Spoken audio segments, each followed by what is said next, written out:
ஏதாவது அக்கிரம் நடக்கிறது என்றால் நாமெல்லாம் குரல் கொடுக்க வேண்டும். ஒரு போதை, இப்ப நம்ம கல்லாத்தூர்ல நம்மளுடைய மகளிர் எல்லாம் ஒரு பெரிய ஆர்ப்பாட்டம் பண்ணாங்க பாத்தீங்களா? மிகப்பெரிய அளவுல தமிழ்நாட்டுல பேசு பொருளாச்சு, மிகப்பெரிய அளவுல. அந்த ஆர்ப்பாட்டத்துல பெரும்பான்மையான பங்கு பெண்களுக்கு இருந்தது. இந்த மதுக்கடைகளை அடித்து நொறுக்க வேண்டும், மதுக்கடையை மூடணும், ரொம்ப விடாம போராடிட்டு இருக்காங்க. அந்த கிராமத்துல 28 பெண்கள் மேல வழக்கு, திருப்பி 21 பெண்கள் மேல வழக்கு. அசரவே இல்லையே.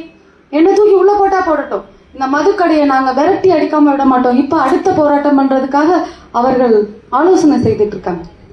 இப்படிப்பட்ட சிங்க பெண்களாக இருந்தா அரியலூர் மாவட்டத்தை விட்டு, தமிழ்நாடு விடுங்க, அரியலூர் மாவட்டத்தை விட்டு நாம் பெண்கள் ஒன்றிணைந்தால் மதுக்கடைகளை விரட்டி அடிக்கலாமா? அடிக்க முடியாது, அடிக்கலாம்ல. அப்ப தமிழ்நாட்டிலேயே ஒரு முதல் மாவட்டமாக, முன்னுதாரணமாக நம்ம அரியலூர் மாவட்டம் இருக்கணும்ல. எங்கெல்லாம் மதுக்கடை இருக்கிறதோ, எங்கெல்லாம் மதுக்கடையால் நாம பாதிக்கப்படுறோமோ அங்கெல்லாம் நமது கிராமமாக, நம்ம ஊரா எண்ணி, அது பக்கத்து ஊரா இருந்தாலும் பரவாயில்ல, அனைத்து மகளிரும் ஒன்றிணைந்து இந்த மதுக்கடைக்கு எதிராக நாம குரல் கொடுக்க வேண்டும். போய் எதுவும் அராஜகம்லாம் பண்ண வேணும், குரல் கொடுத்தா போதும். மதுக்கடை வேண்டாம், மதுக்கடை வேண்டாம், நாம உறுதியா இருந்தா போதும். தயவு செய்து சொல்லுங்க, மதுக்கடையை எந்த கட்சி மதுக்கடை எடுக்கிறதோ, எந்த கட்சி மதுக்கடை வேண்டாம் என்று சொல்கிறதோ அவங்களுக்கு தான் ஓட்டுன்னு சொல்லுங்க. பயம் வரும்ல. இப்ப ஜெயங்கொண்டத்துல 11 வருஷமா மதுக்கடை இல்லாம இருந்தது. இப்ப கொண்டு வரதுக்கு மணமகிழ் மன்றங்கிற பேர்ல கொண்டு வரதுக்கு எவ்வளவு முயற்சி. பின்னாடி இருந்ததெல்லாம் திமுக காரங்க தான். அப்படி திமுக மக்களை பத்தி என்னைக்குமே கவலைப்பட்டதில்லை. ஏன்னா அக்கா கனிமொழி அவர்கள் எதிர்கட்சியா இருக்கும் பொழுது, அவங்க ஆளுங்கட்சியா இருக்கும்போது வாய் திறக்க மாட்டாங்க, ஊமையாயிருவாங்க. ஆனா எதிர்கட்சியா இருக்கும்பொழுது காது வரைக்கும் இருக்கும், வாய் இருக்கும், கண்ணெல்லாம் நல்லா தெரியும், சோசியல் மீடியாவுக்கு அடிக்கடி வெளியே வருவாங்க. ஆனா ஆளுங்கட்சியானா காணாம போயிருவாங்க அக்கா கனிமொழி. அந்த அக்கா கனிமொழியும் இந்த முதல்வர் ஸ்டாலினும் கண்ணை கட்டிக்கிட்டு ஒரு ஆர்ப்பாட்டம் பண்றாங்க. என்ன ஆர்ப்பாட்டம்? மதுக்கடைகளால் இளம் விதவைகள் அதிகமாகிட்டாங்க. தமிழ்நாட்டில் என்ன ஆகுது? ஆக்சிடென்ட் அதிகமாகுது. 23 வயசு 24 வயசுல எல்லாம் பசங்க செத்து போறாங்க. இந்த மதுனாலதான் இது நடக்குது. அதனால மதுக்கடையை மூடணும்னு போராட்டம் பண்ணாங்க. எத்தனை பேர் பார்த்திருக்கோம், சோசியல் மீடியால போட்டு கிளின்னு கிளிக்கிறாங்க. ஆனா இளம் விதவைகள் அதிகமா இருக்காங்க, நிறைய ஆக்சிடென்ட் நடக்குது, மது வேணாம், மது விலக்க கொண்டு வரணும்னு எல்லாம் குரல் கொடுத்த கனிமொழி அக்கா ஆட்சியில உட்கார்ந்ததுக்கு அப்புறம் ஆளையே காணுங்க, ஆளையே காணும். எங்கன்னு கேட்டா போய் ஓடி ஒளிஞ்சுக்கிறாங்க. ஏன்னா மதுக்கடைகள், மது ஆலையெல்லாம் யார் நடத்துறாங்க தெரியுமா? முழுக்க முழுக்க திமுக பினாமி. அந்த மது ஆலையில் வரக்கூடிய பணம் எல்லாம் திமுக கஜானாக்கு போகுது. செந்தில் பாலாஜி எவ்வளவு பெரிய ஊழல் பண்ணியிருந்தார். ஆனா இந்த மதுக்கடைகள் வர வேண்டும் என்று உண்மையாக உறுதுணையாக இருக்கிறது நம்மளுடைய பாரதிய ஜனதா கட்சி தான். மதுக்கடை வேணாம், தேசிய ஜனநாயக கூட்டணி கட்டாயமாக மதுக்கடைகளை தமிழ்நாட்டை விட்டு அகற்றியே தீரும். ஏன்னா இது பண்ணியிருக்கிறாங்க. அம்மா இருந்த பொழுது பண்ணிருக்காங்க, எடப்பாடி அவர்கள் முன்னாள் முதல்வராக இருந்த பொழுது பண்ணிருக்காரு. என்ன பண்ணாங்க நிறைய பேருக்கு தெரியும்னு நினைக்கிறேன், மறந்துருப்பீங்க. அம்மா அவர்கள் காலையில தூங்கி எழுந்திரிச்சதுமே ஒவ்வொரு வீட்டு கணவரும் ஒயின் ஷாப் முன்னாடி போய் உட்கார்றாங்க. சம்பாதிச்சுட்டு நைட்டு வச்சிருந்த பாக்கெட்ல மிச்சம் மீடியம் எடுத்துட்டு போய் காலையில கொட்டிடுறாங்க. அப்படின்றதுனால நம்ம வீட்டு பொண்ணுங்க கண்ணை கசக்கிக்கிட்டு சாப்பாட்டுக்கு வழி இல்லாம மதியான சாப்பாடு சாப்பிடாம ஒயின் ஷாப்ல கொண்டு போய் கொட்டுற நிலைமை மாறணும்னு நம்மளுடைய புரட்சி தலைவி அம்மா அவர்கள் இந்த மதுக்கடைகளுடைய நேரத்தை என்ன பண்ணாங்க? 12 மணி, மதியானம் 12 மணிக்கு மேலதான் கடை திறக்கணும், 10 மணிக்கு மூடிடணும்னு சொன்னாங்க. அதனால நிறைய வீட்டுல மதியான சாப்பாடெல்லாம் பொங்கி சாப்பிடுறோம். அந்த நிலைமையில இருக்கு. ஆனா அந்த திமுக என்ன தெரியுமா பண்ணுது? கள்ள சரக்கு ஓட்டிட்டு இருக்காங்க. 24 மணி நேரமும் மதுக்கடை, மது கிடைக்கும், கமிஷனோட கிடைக்கும். அவனுக்கு அந்த பார் வச்சிருக்கிறவனே பக்கத்துல ஒரு கடையை போட்டு பின்வாசல் வழியா வித்துட்டு இருக்காங்க. இது நடந்துட்டு இருக்கு. எடப்பாடி அவர்கள் கடைசியாக மதுக்கடையை நாங்க மூடிடுவோம் அப்படின்னு அம்மா அவர்கள் சொன்னாங்க. உடனே மூட முடியாது, படிப்படியா மூடணும். ஏன் படிப்படியா மூடணும்? அந்த மது குடிச்சிட்டு இருந்தவங்களுக்கு அது ஒரு அடிக்ஷன். உடனடியா நிப்பாட்டிட்டா நரம்பு தளர்ச்சி வந்துடும், அவங்களுக்கு மன ரீதியா பாதிப்பு ஏற்படுத்துவதனால படிப்படியாக இந்த மதுக்கடைகளை நாங்க குறைக்கிறோம் அப்படின்னு சொன்னாங்க.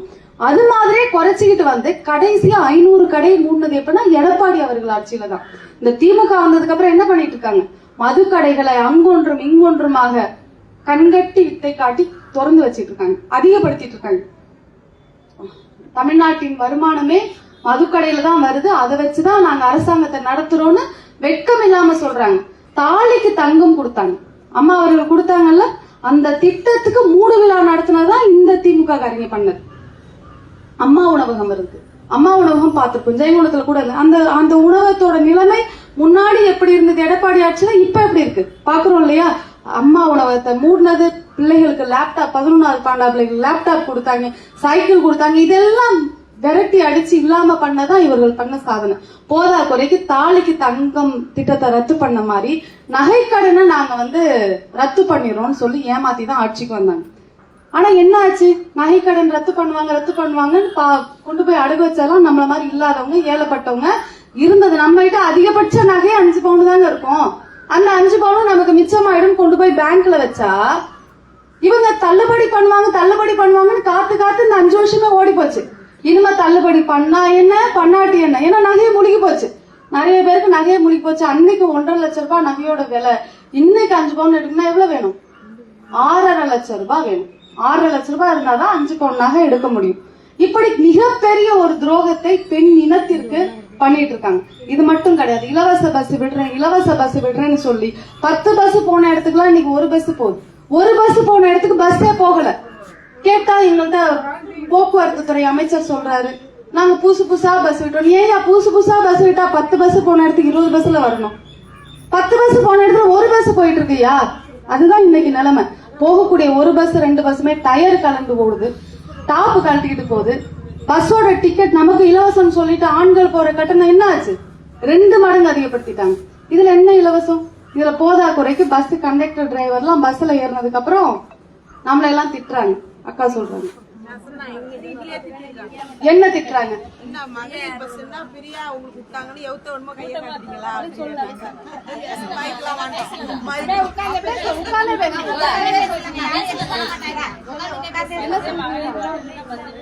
கான்ட்ராக்டர் அவங்க செலார்ல ஏறி ஜாவட்டம் போனோம். உங்களுக்கு மகளிர் பஸ் கூட்டது போதும், உங்க எவ்வளவு கையை காட்டி ஏறுவீங்க, பஸ் நிப்பாட்ட முடியாது அப்படின்னு சொன்னாங்க. 100 நாள் வேலை ஏறி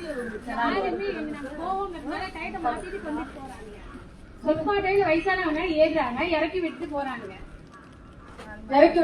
ஆமா, ஏறிடுவோம் அவ்வளவு திட்டு திட்டிட்டு வேகமா எடுத்துட்டு போயிடுறாங்க. நீங்க சொல்லக்கூடிய பதிவு ஒட்டுமொத்த தமிழ்நாட்டையே மாத்துறதுக்கான பதிவு. கண்டிப்பா இல்ல, வயசானவங்க எத்தனையோ பேர் நிக்கிறாங்க. நாங்களாம் ஏதோ முடிஞ்சவங்க வண்டியில வந்துடுறாங்க. அந்த என்னது காந்தி நகரா வன்னியர் நகர் கிட்டதான் பண்ணிட்டு எங்களுக்கு உள்ளுக்குதான் வேலை கொடுக்குறாங்க. நாங்க இங்க இருந்து ஸ்லால்ல இருந்து நாங்க கழுவந்தோண்டி போன வேலைக்கு வயசானவங்க எப்படி வர முடியும்? அது பஸ்ஸை நம்பிதான் வருதுங்க. அவங்கள்ட்ட டெய்லி 10 ரூபா இருக்கா, யாரு கொடுக்குறா? அது நிக்கக்குள்ள யாரும் வர மாட்டேன். கரெக்டா 1:40க்கு நாங்க சொல்லிட்டு அவங்கள்ட்ட போட்டோ எடுத்து நாங்க வரோம். அதுக்கு முன்னாடியே போயிடுறாங்க. திரும்ப ஏறக்குள்ள எதுக்கு மாட்டெல்லாம் தூக்கிட்டு ஏறுறீங்க அப்படின்னு அதுங்களை திட்டுறாங்க. அதாவது அக்கா என்ன சொல்றாங்கன்னா, பஸ் விடுற டைமுக்கு நாங்க போயிடுறோம், ஆனா அந்த டைமுக்கு முன்னாடியே பஸ் போயிடுது. எவ்வளவு பெரிய ஏமாத்து வித்தை! 1:40க்கு எங்களுக்கு பஸ் டைம்னு சொல்றாங்க.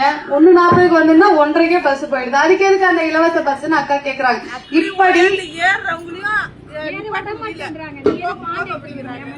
போங்க. அதாவது பெண்களுடைய மாண்பை கெடுத்துட்டாங்க. பெண்கள் போ எதுக்கு வர, உன்னெல்லாம் அவுத்து விட்டுட்டாங்களா? உன் வீட்டுக்காரன் உன்னை கண்டுக்கிறதே இல்லையா? உனக்கு இலவசமா பஸ் விட்டுட்டாங்கன்னு எங்க வேணாலும் போற, எங்க வேணாலும் வர. இது இன்னைய தமிழக பெண்களின் கண்ணீர் கதை. என் கிளினிக்ல வேலை பாக்குற பொண்ணு இலவச பஸ் இருக்கலாமா, போகலாமே நான் கேட்கும்போது நான் அந்த பஸ்ல என் உயிரே போனாலும் போக மாட்டேன். நான் 10 மணிக்கு கூட பஸ் ஏறி போய்க்கிறேன். என்ன அவ்வளவு கேவலமா திட்டுறாங்க. எனக்கு அப்படி ஒரு மானங்கெட்ட பொழப்பு வேணாம் அப்படின்னு தன்மானத்தோடு நம் மகளிர் இருக்கிறாங்க. ஆனா நம்மளை ஓசி என்பதும் நிறைய இடத்துல 10 ரூபா டிக்கெட் கொடுயான்னு கேட்டாலும் கொடுக்க மாட்டேங்கிறாங்க. ஆனா நம்மளை அசிங்கப்படுத்துறது, கேவலப்படுத்திக்கிட்டே நம்ம வீட்டுக்காரரா இருந்தா சும்மா விடுவோமா? யோசிச்சு பாருங்க. இல்ல நம்ம அம்மா அப்பா சொன்னா விட்டுனா சும்மா விடுவோமா? கொலை நடக்கும் வீட்டுல. 2-3 நாள் வீட்டுல நிம்மதி இருக்காது. இப்படிப்பட்ட நம் பெண்கள், வீர பெண்கள், சிங்க பெண்களின் மாண்பை காப்பாற்ற வேண்டும் என்றால் நாம் சிந்திக்க வேண்டும். இந்த 5க்கும் 10க்கும் 500க்கும் 1000க்கும் தயவு செய்து ஓட்டு போடக்கூடாது. நாம போடல. நம்ம பகுதியில இருக்கக்கூடியவர்களுக்கு ஒரு அவேர்னஸை கிரியேட் பண்ணணும். நமக்கு பாதுகாப்பே கிடையாதுங்க. நம்ம மாண்பை தான் காப்பாத்தலன்னா பாதுகாப்பே கிடையாது. பெண்களுக்கு 5 வயசு குழந்தை, 2 வயசு குழந்தை பாலியல் வன்கொடுமை நடந்திருக்கு புதுக்கோட்டையில நடந்து கேள்விப்பட்டீங்களா? 2 வயசு குழந்தைய பாலியல் வன்கொடுமை பண்றான்னா அப்ப எந்த அளவுக்கு குரூர புத்தி நிறைந்த ஒரு சமுதாயத்துல நாம இருக்கிறோம். முன்னாடி எல்லாம் இவ்வளவு இருந்துச்சா? இல்ல இரும்பு கரம் கொண்டு நான் அடக்கிட்டு இருந்தாங்க. காவல்துறை சுட்டுடுங்கிற பயம் இருந்துச்சு. ரவுடிசத்தை ஒழிச்சாங்க, குண்டர்களை தூக்கி உள்ள போட்டாங்க. ஆனா இன்னைக்கு குண்டர்கள் மட்டும்தான் ஆட்சி செய்யக்கூடிய நிலையில இருக்கக்கூடிய கொலைக்காரன் கொள்ளைக்காரன் அத்தனை பேரும் திமுகல இருக்காங்க. போலீஸ்காரங்களுக்கு பயம், ஏன் அவங்க மேல கை வச்சு நம்மள டிரான்ஸ்பர் அடிச்சிருவாங்க. இவங்களை என்ன பண்றது? திருச்சியில ஒரு காவலர் குடியிருப்புக்குள்ள புகுந்து ஒரு கொலை பண்றான். காவலர் இருக்காரு, அவரோட வீட்டுக்காரங்க இருக்காங்க, அவங்க குழந்தைங்க இருக்கிறாங்க. வீட்டுக்குள்ள கிரைண்டர் பக்கத்துல ஒருத்தன் கொலை பண்றான். இப்ப ஒரு வாரத்துல நாங்குநேரியில கஞ்சா போதையில 9 பேர் கொண்ட கும்பல் போற வரவங்க எல்லாம் கண்ணு மூணு தெரியாம வெட்டினாங்க. அதுக்கு அடுத்த நாளே திருப்பி இன்னொரு இடத்துல அதே கஞ்சா போதையில ரீல்ஸ் மோகத்துல ஒரு குழந்தை 16-17 வயசு குழந்தைன்னு சொல்லுவான் அவங்கள, சின்ன பையன், அவன் கொலை பண்ணிட்டு ரீல்ஸ் போடுறான். அப்ப எந்த நிலையில் நம்மளுடைய பாதுகாப்பு இருக்கு? நாம முன்னாடி எல்லாம் கொலை நடக்குதுன்னா ஏதோ ஒரு பழி வாங்கும் உணர்ச்சி இருக்கும், ஒரு முன்விரோதம் இருக்கும். இப்ப சாகுறவங்க ஏன் சாகுறோம், எதுக்கு சாகுறோம்னு தெரியாம சாகுறோம். உயிரை கையில பிடிச்சிட்டு தான் ஒவ்வொருத்தரும் வெளியே போக வேண்டியிருக்கு. பெண்கள் நம்மளைய அதாவது 2 வயசு குழந்தையும் பார்க்க மாட்டேங்கிறாங்க, 80 வயசு பாட்டினும் பார்க்க மாட்டேங்கிறாங்க. எல்லாம் பெண்ணை போக பொருளா பாக்குறாங்க. காரணம் சுய நினைவை சுய சிந்தனை இழந்துட்டாங்க. நடக்கக்கூடிய அத்துணை தப்புகளுமே கொலையா இருக்கட்டும், கொள்ளையா இருக்கட்டும், கற்பழிப்பா இருக்கட்டும், அத்தனையுமே சுயநினைவோடு யாரும் பண்றது கிடையாது. எல்லாமே போதை, கஞ்சா போதை, மது போதையை தாண்டி இப்ப கஞ்சா போதை அதிகமாயிடுச்சு. மது விலக்கை கொண்டு வர வேண்டும்னு சொல்லிட்டு இருக்கோம் இல்லையா? ஆனா உங்களுக்கு ஒரு வரலாறு தெரியுமா? தமிழ்நாட்டில் மது இல்லாத, இந்தியாவிலேயே மது இல்லாத 2 மாநிலம் இருந்தது. ஒன்னு குஜராத், ஒன்னு தமிழ்நாடு. ஆனா இன்னைக்கும் குஜராத் மது இல்லாத மாநிலமாகத்தான் இருக்கிறது. ஆனா நம்ம தமிழ்நாட்டை கெடுத்து குட்டிச்சோறாக்குனது யாருன்னு தெரியுமா உங்களுக்கு? இந்த அக்கா கனிமொழி இளம் விதவைகள் அதிகமாயிடுச்சுன்னு சொன்னாங்கல்ல, அவங்களோட அப்பா தான் 1974 மது விலக்க வாபஸ் வாங்கி ஒயின் ஷாப்பை கொண்டு வந்தது இந்த கருணாநிதி தான். தெரியுமா யாருக்காது? பெண்களுக்கு, தமிழக பெண்களுக்கு எவ்வளவு பெரிய துரோகம் பண்ணிருக்காங்க. இவங்க எவ்வளவு இந்த 1000 ரூபாய் மாசம் மகளிர் உரிமை தொகை கொடுக்குறாங்க. நம்ம வீட்டுல இருக்கக்கூடிய கணவன்மார்கள் ஒரு நாளும் ஒயின் ஷாப்ல கொடுக்கக்கூடிய தொகை 1000 ரூபாய். இவங்க ஒரு மாசத்துக்கு கொடுக்கறத நாம ஒரு நாளும் இந்த அரசாங்கத்துக்கு கப்பம் கட்டிட்டு இருக்கோம். யாராவது நிம்மதியா சாப்பிட முடியுதா? உன் வீட்டுக்காரர் எவ்வளவுமா சம்பாதிக்கிறார் அப்படின்னு கேட்டா, கொத்தனார் வேலைக்கு போறவங்க 1300 ரூபாய் இன்னைக்கு சம்பளம், சித்தாந்த் வேலைக்கு போறவங்களுக்கு 900 ரூபாய் சம்பளம்.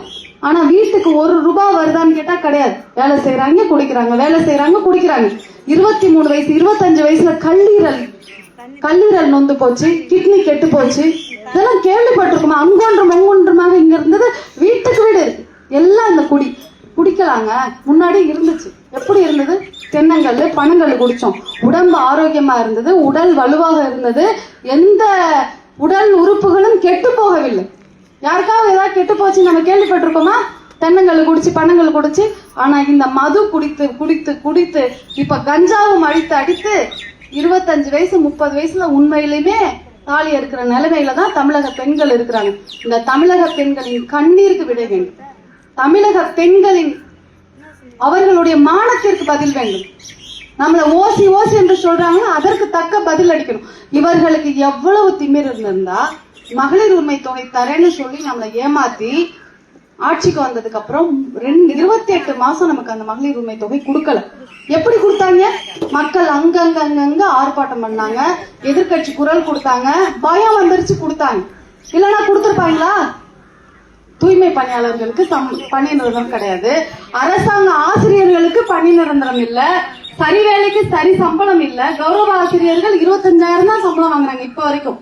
25 வருஷம் சர்வீஸ்ல இருந்தவங்க. அதே 25 வருஷம் பணி நிரந்தரமா வேலை பார்க்கறவங்களுக்கு 1.25 லட்சம் ரூபாய் 2 லட்சம் ரூபாய் சம்பளம். எப்படி வேலை பார்க்க முடியும்?